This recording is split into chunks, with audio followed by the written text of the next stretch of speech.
Hi, everybody. Guess what? It's Testosterone Thursday again. Just as promised, we'll be back every single Thursday, whether you like it or not. I thought I'd share something today. I have a little bit of a letter, but I also have an instance where something was not what we thought it was. So I had a patient come in about 3 weeks ago complaining, and he said that he really felt like his testosterone was low.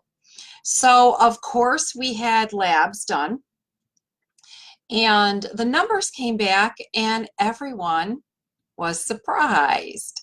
So what was going on was he was experiencing a little bit of muscle weakness, some loss of stamina. He wasn't able to continue with what he was doing. He needed to sit down sometimes. He just felt tired a lot. He had that weight gain around the middle, and he lost his vim, his vigor, his go get it. So he had been experiencing that for about 4 or 5 months before he finally came to see us here.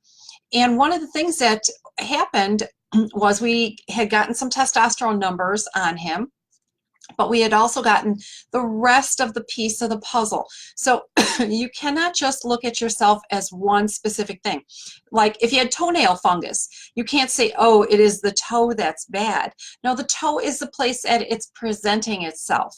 That might not be where it is. A lot of times we find things other places. So being the detectives that we are here, we did a little investigation and we found out some very, very awesome things for him. What we found out was that he was actually having a little bit of some mitochondrial discrepancies. So the mitochondria weren't forcing themselves to work at the full power because they didn't have the right nutrients that they needed. Now that seems like an odd thing. Who thinks of mitochondria? You just think of the basic things, right? Sometimes, a horse is just a horse. But sometimes what you think is a horse turns out to be, I don't know, a ferret, something different than what you were looking for. So what we did was we replaced some nutrients for him. He said he feels stronger than ever. And the irony was his testosterone was not low.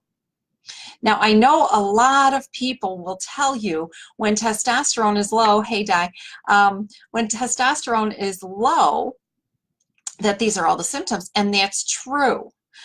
But these can be also the symptoms when you have some other things. So for him, we did a few things that helped to boost his mitochondria. So those of you who are unfamiliar with or chose to forget 7th grade biology, mitochondria is in every single cell, and it's the powerhouse of the cell.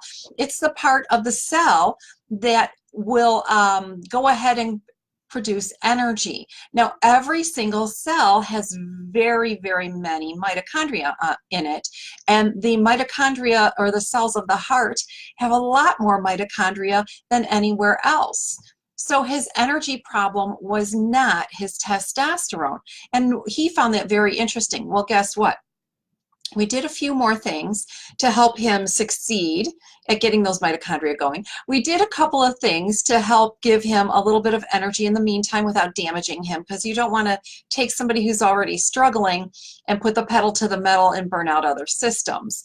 We gave him a few other things to help boost him. So his mitochondria were loving the magnesium that we gave him. Now, it's important to find the right form of magnesium. They were loving some CoQ10 that we had given the body, and they were loving some protein that we gave the body. So all in all, sometimes it's not exactly what you think it is. So don't jump to a quick conclusion, but get help.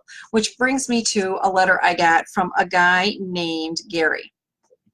So Gary right here was asking me about whether or not men who are over 65 should even bother with their testosterone. Oh my gosh, yes, you should bother with your testosterone. Testosterone, remember, is for heart health. Testosterone is for muscle health, and you still need your muscle health. I know you're not out there, maybe pressing 220, but you are out there and you need to move your muscles. So your biggest muscles are in your legs and in your back. And you know, if you're walking, if you're going up and down stairs, if you're getting in and out of the car, you need those muscles. And those muscles are, when they get stronger, as part of your core muscles too, they keep you from falling. So yes, by all means, make sure you get your testosterone checked and stay on that. Just because you're not trying to have children anymore, or you're not running a race, does not mean you should let your testosterone slip.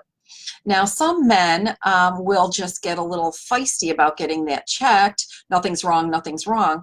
They know something's wrong. You guys know when something's wrong. So if you know when something's wrong, please do yourself a favor and get it checked. So this is Dr. Ray at Olive Branch Wellness Center on Testosterone Thursday, reminding you to get your testosterone checked, because sometimes it's not your testosterone. We love to get your cards, your letters. We love to get the emails that some of you have been sending.